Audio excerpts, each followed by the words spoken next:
आज श्री कृष्ण जन्माष्टमी है।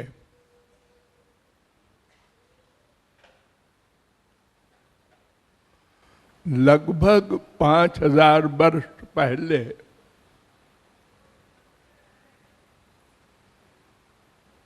आज ही के दिन हम लोगों के पिताजी का जन्म हुआ था।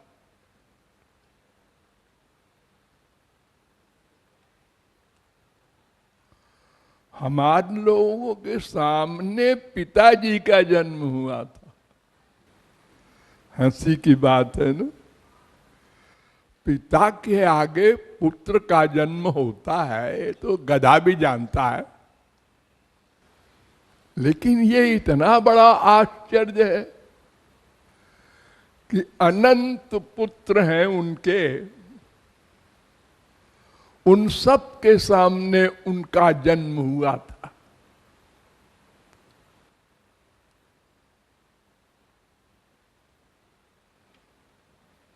दिव्यो देव एको नारायणो माता पिता भ्राता निवासा शरणम सुहृद गति। सुबालोपनिषद 6:4। श्री कृष्ण हमारी माँ है, बाप है, सब कुछ है। गतिर भर्ता प्रभु साक्षी निवासा शरणम सुहृद प्रभव प्रलय स्थानम निधानम बीजमव्ययम।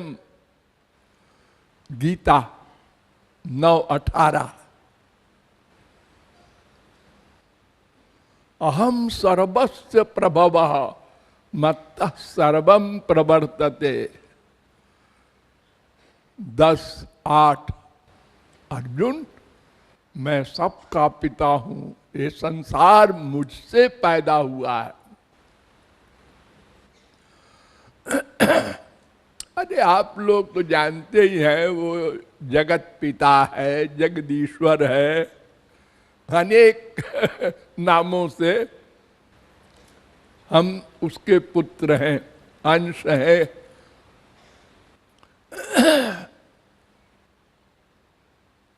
वो क्या है ये न कोई बता सकता है और न बताने से कोई समझ सकता है। दोनों असंभव। हम ही लोग नहीं, स्वर्ग के सरस्वती बृहस्पति भी नहीं समझ सकते। अरे जब ब्रह्मा नहीं समझ सकता तो और कौन समझेगा। न पश्यते त्वाम परमात्मनो जनो न बुध्यते द्यापि समाधि युक्ति भी। ब्रह्मा ने बहुत समाधि लगाई कि हम कहां से आए हैं, कौन हमारा पिता है, उसको देखना चाहते हैं। वो भगवान की नाभि से नाल निकला और कमल का उससे ब्रह्मा प्रकट हो गए थे। तो उन्होंने देखा, मैं इस कमल की नाल से कहां से प्रकट हो गया, वो मेरा जन्म स्थान क्या है, कौन है मेरा पिता। तो समाधि लगाया और उस नाल में घुसे।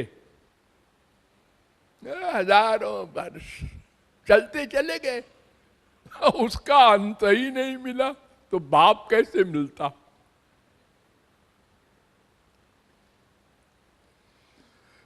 ये शास्त्रों वेदों में जो बताया है, ये तो ऐसे ही हंसी मजाक है, फैक्ट नहीं बता सकता। वो शब्द तो क्या बुद्धि भी वहां नहीं जा सकती। अब देखो ना, महापुरुषों ने बताया कि ये श्री कृष्ण का, राम का जो शरीर है वो नील सरोरुह नीलमणि, नीले कमल की तरह होता है। नीला कमल हम लोग देखते हैं, हाँ हाँ, 1000 बार देखा है। उसमें तो कोई ऐसा आकर्षण नहीं है कि हम देखते ही रह जाएं 2-4 दिन। ऐसे ही रंगे तो कोई खास बात नहीं है। फिर तो ऐसे ही रंग को देखकर बड़े बड़े जीवन मुक्त अमलात्मा परमहंस दीवाने हो गए, ऐसा गप है। ऐसा कैसे हो सकता है, हम नहीं समझ सकते। और वेद ने भी, शास्त्र ने भी कह दिया कि तुम नहीं समझ सकते, इसलिए तुम समझने की चेष्टा न करना कभी। हाँ,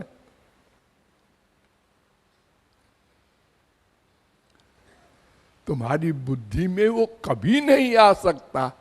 अरे जब ब्रह्मादिकों की बुद्धि में नहीं आता, कर्माण्यनीहस्य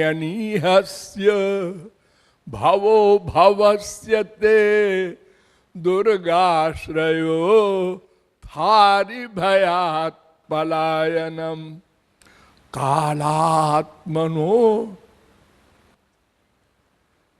अब देखो ना, यही जिनका जन्म मना रहे हैं हम लोग, ये इच्छा रहित हैं, इनकी कोई इच्छा नहीं है। इच्छा तो उसके होती है जिसको कुछ पाना हो। हम लोगों की इच्छा है क्योंकि हमको आनंद पाना है, दुख समाप्त करना है। भगवान तो आनंद ही है, उनको क्या पाना वाना है, लेकिन कर्म करते हैं। इच्छा नहीं है और कर्म करते हैं। अजन्मा है और जन्म लेते हैं। उनके भय से यमराज कांपता है, और वो जरासंध के भय से जो मथुरा से भागे तो भागते ही चले गए, पूरी इंडिया छोड़ करके समुद्र में जाकर अपना नगर बसाया। ऐसे डरपोक।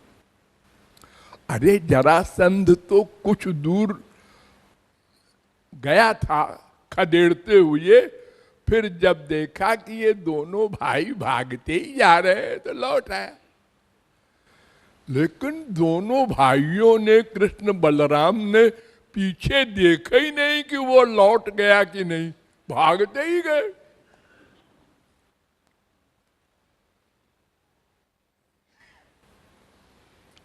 ये सब जो बातें हैं ये बताती है कि उनकी कोई बात कोई समझ नहीं सकता। सब उल्टा पुल्टा। अपाणि पादो जवनो गृहीता पश्यत्य चक्षु सशृणोत्यकर्ण। 3:19 वेद कह रहा है, श्वेताश्वतरोपनिषद। उनके आंख नहीं है और देखते हैं, कान नहीं है सुनते हैं, नासिका नहीं है सूंघते हैं सारे विश्व को। मन नहीं है, निर्विशेष निर्गुण ब्रह्म होता है ना, ऐसे ही उनका भी एक स्वरूप है। हम लोग भी निर्गुण निराकार हैं, मां के पेट में आए हैं बाहर से। हमारे माँ बाप ने हमको बनाया नहीं। न पंच महाभूत के मिक्सचर से हम बन गए। हम बाहर से आए और जब हमारा समय हो जाता है तो इस शरीर को छोड़ के हम चल देते हैं बिना पूछे। बिना बताए। कोई हमारी लिमिट नहीं है कि 50 साल के बाद जाएंगे। अरे पैदा हुए, रोए और चले गए।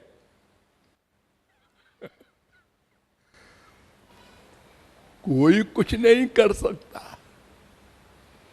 बड़े बड़े योगी हुए, बड़े बड़े संत हुए, कहाँ है वो? सब चले गए इस शरीर को छोड़ के। तो हम भी निराकार हैं, लेकिन बिना शरीर धारण के हम न देख सकते हैं, न सुन सकते हैं, न सूंघ सकते हैं। और शरीर धारण करने पर भी इन आंखों से थोड़ी दूर देखते हैं, थोड़ी दूर का शब्द सुनते हैं, थोड़ी थोड़ी सब चीजें। और वो अनंत कोटि ब्रह्मांड को देखता है, सबकी आवाज सुनता है। वो भक्त हो चाहे राक्षस हो, और सबके कर्मों को नोट करता है अकेला, और स्वयं जजमेंट देता है, स्वयं दंड देता है। उसके यहाँ पुलिस मिलिट्री कोर्ट नहीं है, वो किसी का विश्वास ही नहीं करता।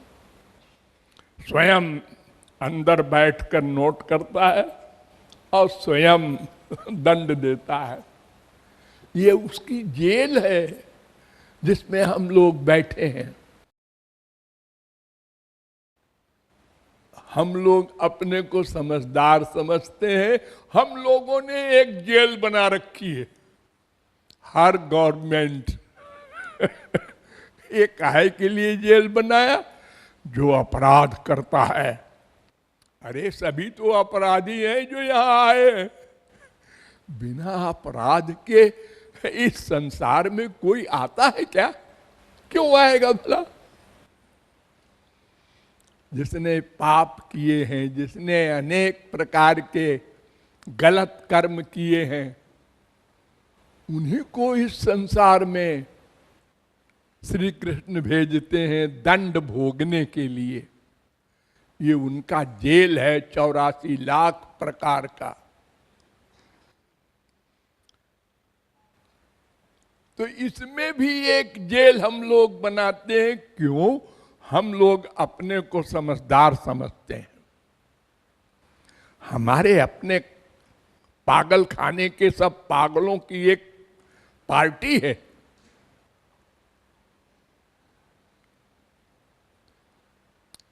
जो अपने आप को देह मानता है वो सब भले आदमी हैं, सही है, समझदार है। और जो अपने को शरीर नहीं मानता उसको हम पागल खाने भेज देते हैं।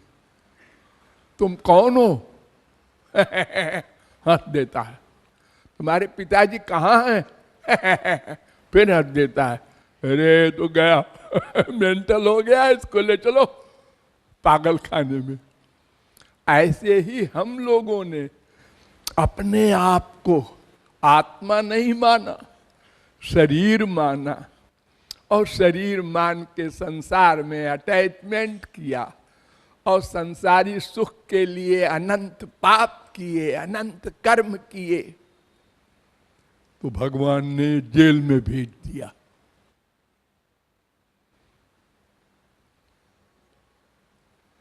और हम ही पागलों ने महापुरुषों को पागल डिक्लेयर कर दिया।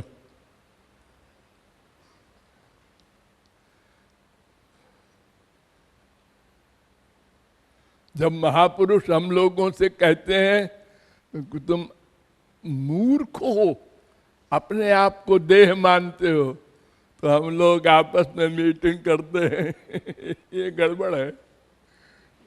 अरे हम लोग सब इतने पढ़े लिखे विद्वान, genius, intelligent, BA, MA, IAS, ये हमको मूर्ख कहते हैं। ये 10-20 तो कुल है ही है सारी दुनिया में, ये इनकी बात सही कैसे मान ले। अच्छा, हम लोग एक काम करेंगे, सब लोग मीटिंग करो और जजमेंट दो कि जितने ये लोग बोलने वाले हैं कि हम लोग पागल हैं, इनका दिमाग खराब हो गया है और ये लोग हमने भगवान को बनाया है के बजाय कहते हैं भगवान ने हमको बनाया है। ये उल्टा बोलते हैं। तो हम लोग जेल में डाले गए हैं और हमारा कानून जो न माने वो पागल है, तो उसको हम जेल में डाल देते हैं, संसार में, पागल खाने में। तो ऐसे ही भगवान ने आकाशवाणी किया कंस को कि तुमको ये जो तुम्हारी बहन जा रही है, तुम रथ हाँक रहे हो स्वयं, इतने नौकर चाकर तुम्हारे हैं और तुम स्वयं रथ हाँक रहे हो, इतना प्यार है बहन से, इसी बहन का लड़का पैदा होगा तुमको मार डालेगा। ये आकाशवाणी हुई। कंस ने कहा ये कौन बोल रहा है, कोई पागल है, अभी खत्म कर देते हैं बहन सहन को।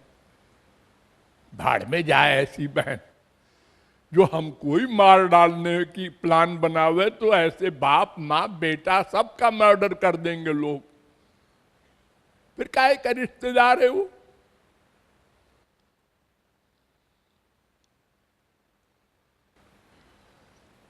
तो समझाया वसुदेव जी ने कि आप क्यों ऐसा कर रहे हैं, ये आपकी बहन है, जितने बच्चे होंगे हम आपको दे दिया करेंगे, आप उनको मार दीजिए बस। उन्होंने कहा ठीक है, जेल में डाल दिया। तो भगवान को भी जेल में आना पड़ा।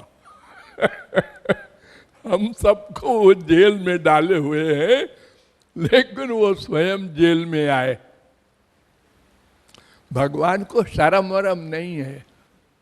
हम लोगों ने शर्म की है, जो परिभाषा की है, वो सब भगवान नहीं मानते। आ गए जेल में। हाँ, अब यहीं से उल्टा पलटा शुरू हुआ। माँ के पेट में जो गर्भाशय होता है, जिसमें हम लोग पले हैं, वो उस माँ के पेट में भगवान गए ही नहीं कभी।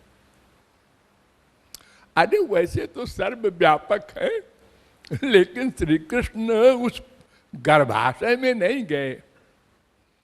आविवेशांश भागेन मन आनक दुंदुभे। सबसे पहले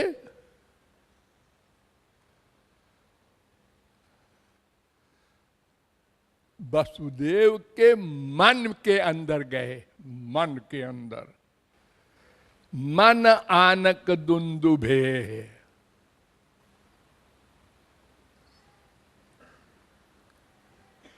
10:2:16 भागवत।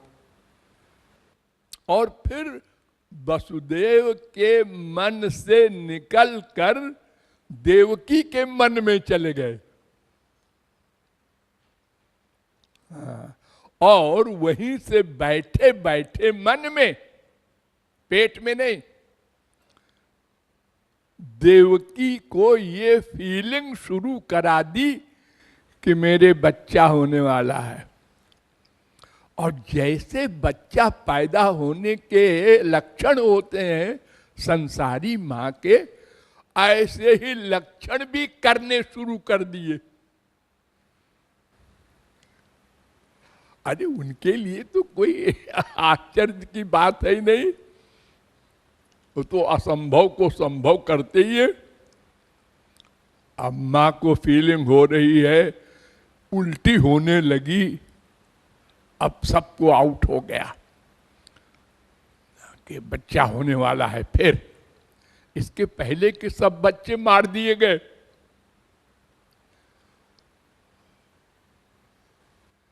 अब पेट भी बढ़ रहा है, अब और पक्का हो गया। वसुदेव जी को भी हो गया, पहरेदारों को भी हो गया, सबको आउट हो गया, ये बस होने वाला है। और जब होने का समय आ गया पूरा संसारी दृष्टि से, तो चार भुजा से तम अद्भुतम बालकम अम्बुजे क्षणम 10:3-9 भागवत सामने प्रकट हो गए माँ बाप के। और पेट में जो सब फीलिंग हो रही थी वो खत्म। माँ को जैसे नींद आ जाए और खुल जाए, ऐसे माँ ने कहा, है ये क्या हो गया, पेट खाली हो गया, और ये पैदा तो हुआ नहीं मुझसे, और ये इतना बड़ा, और शंख चक्र गदा पद्म लेके, अगर ऐसे पेट में कोई चला जाए किसी माँ के, तो सब वो ऑपरेशन कर दे पूरे पेट का। चक्र जो ब्रह्मांड को काट दे, इतनी धार वाला। समझ गई माँ, बाप भी समझ गया, वसुदेव भी, ये तो भगवान है। भगवान मुस्कुरा रहे थे जेल में।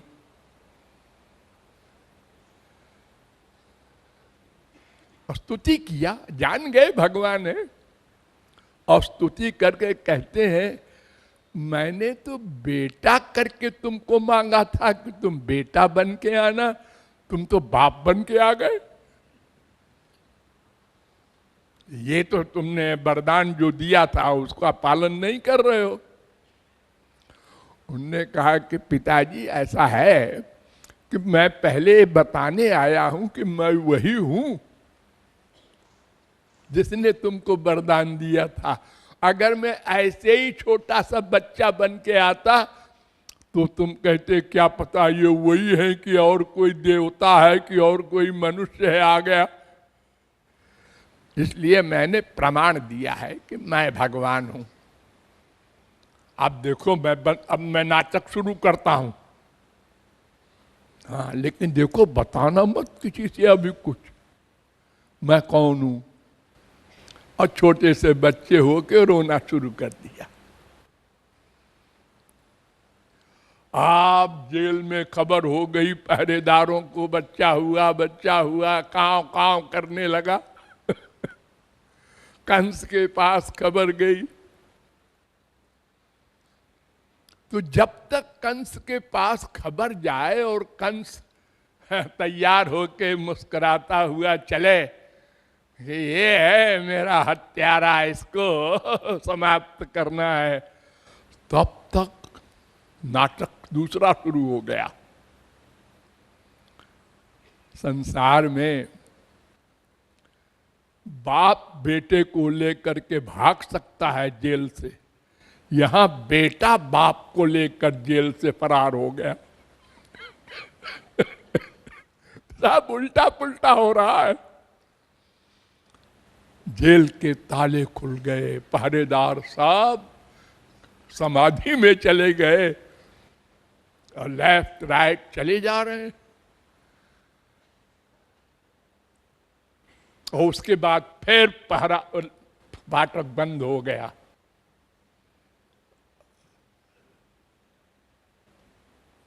और पहरेदार ने एक दूसरे को देखा, सब ठीक है? हाँ ठीक है। कब भाई? हाँ हाँ। अरे क्या ठीक है, सब बिगड़ गया। वो फरार हो गया आरोपी। अब तुम लोग कहते हो सब ठीक है। अब बताओ दूसरी प्रॉब्लम आ गई, यमुना जी। ओ बाढ़ भादों की यमुना आजकल देखो तो दिल्ली वगैरह में क्या हाल है, खतरे के ऊपर। श्री कृष्ण ने अपने बाप के को इशारा किया, घबराओ मत, ये तो हमारे सर्वेंट हैं सब, चलो। घुसे, वो यमुना वैसे को वैसे ही, और घुसे और घुसे और घुसे, डूबने की नौबत आ गई तो भगवान ने अपने पैर को लंबा किया चुपके से और यमुना को छुआ दिया। इसीलिए यमुना नहीं छोटी हो रही थी, आप यमुना ने मार्ग दे दिया, फिर लेफ्ट राइट।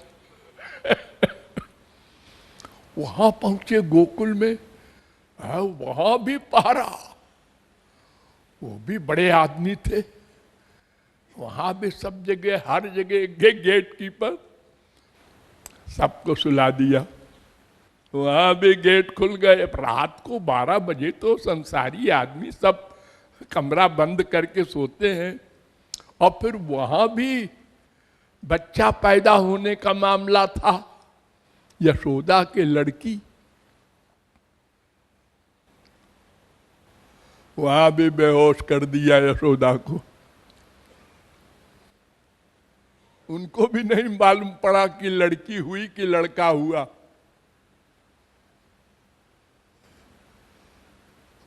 और लड़की हुई और रोई नहीं,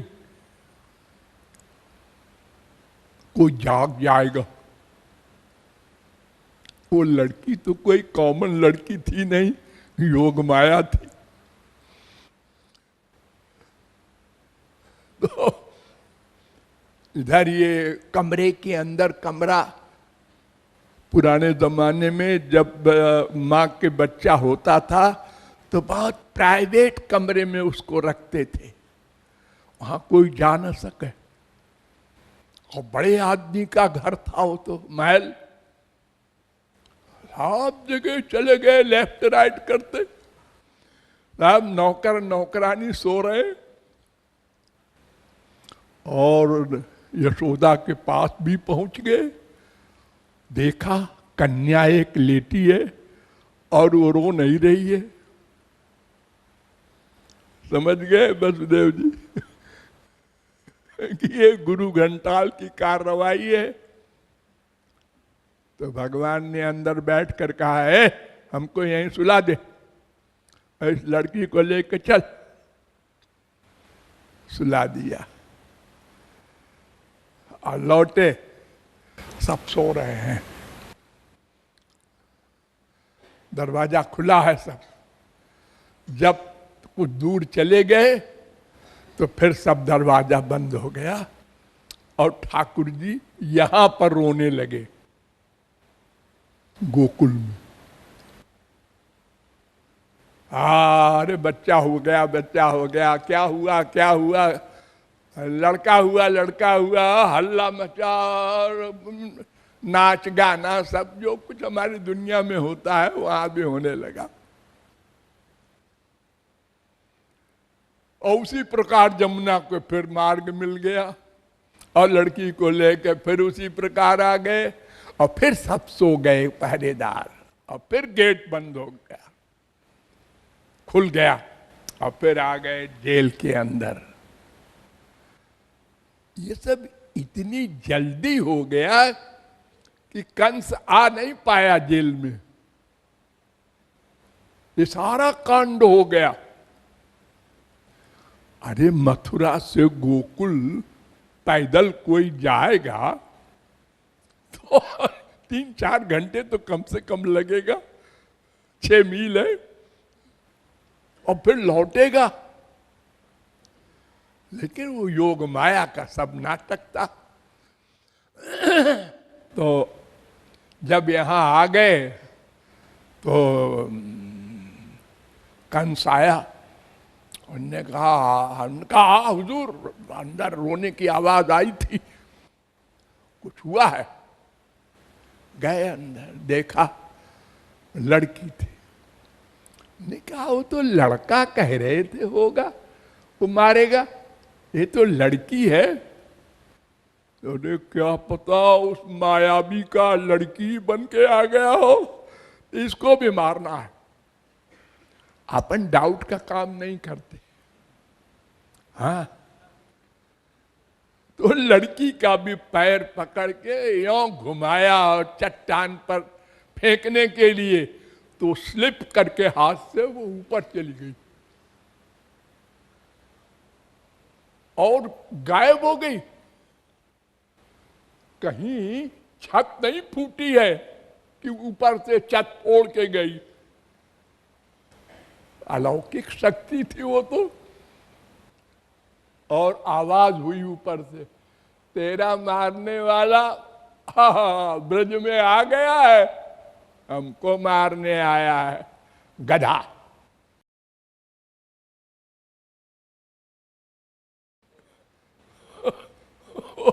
वो बेचारा बहुत पछताया, इतने बच्चों को मैंने मारा। अब देखिए आप लोग, इतना बड़ा राक्षस और सद्बुद्धि आ गई और चरणों में पड़ गया वसुदेव देवकी के कि मैंने बहुत पाप किया है, हमको क्षमा कर दो। क्षमध्वम मम दौरात्म्यम साधवो दीन वत्सलाः। महापुरुष अपराधी को भी क्षमा कर देते हैं, दंड नहीं देते। उन्होंने चिपटा लिया कंस को, कोई बात नहीं, जो किया सो किया।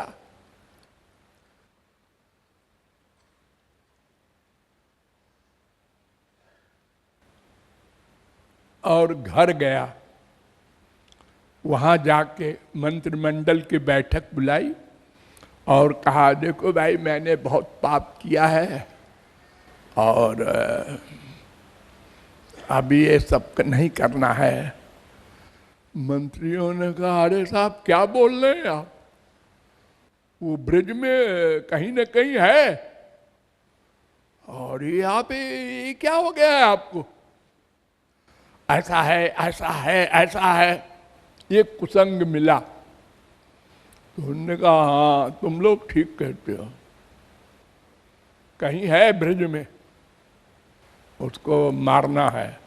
लो फिर बदल गया सब। इस प्रकार तमाम बातें अलौकिक है उनकी, जो बुद्धि से परे है। इसलिए अगर कोई आप लोगों से कहे जन्म क्यों हुआ, अवतार क्यों हुआ, श्री कृष्ण ने ऐसा क्यों किया, तो एक उत्तर दे देना कि भगवान का जन्म या किसी का जन्म या किसी का कर्म दो प्रकार का होता है। एक तो जिसको कुछ पाना हो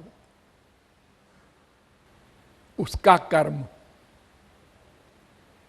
और एक जिसको कुछ नहीं पाना है उसका कर्म। क्या अंतर है?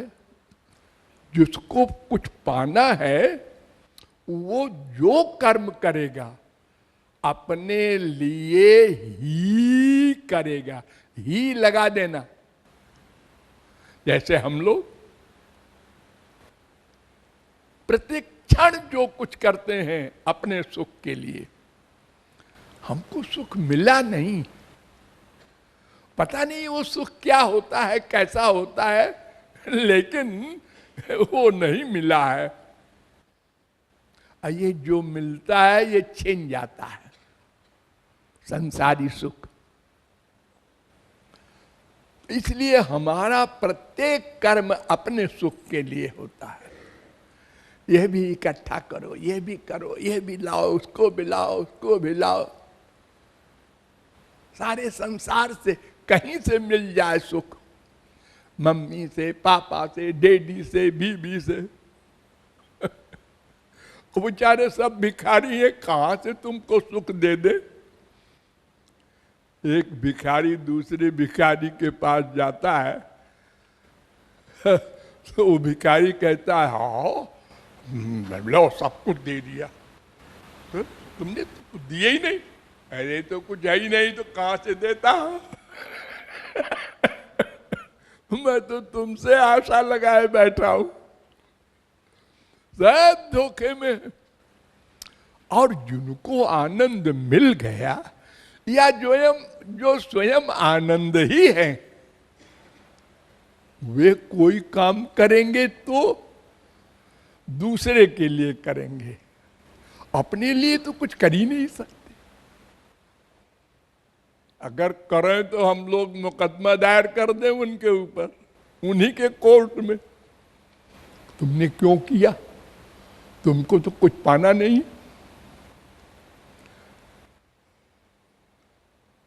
तो भगवान या भगवान को पा लेने वाले जो कुछ करते हैं दूसरे के उपकार के लिए ही करते हैं। वहां भी ही लगा दो।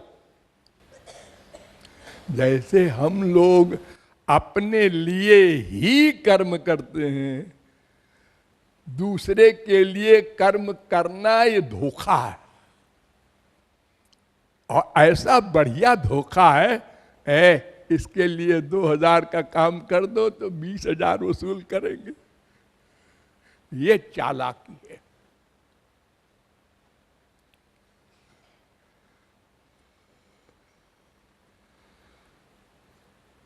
तो भगवान का कोई भी काम या महापुरुष का, संत का कोई भी काम अपने लिए नहीं, वो जीव कल्याण के लिए ही होता है।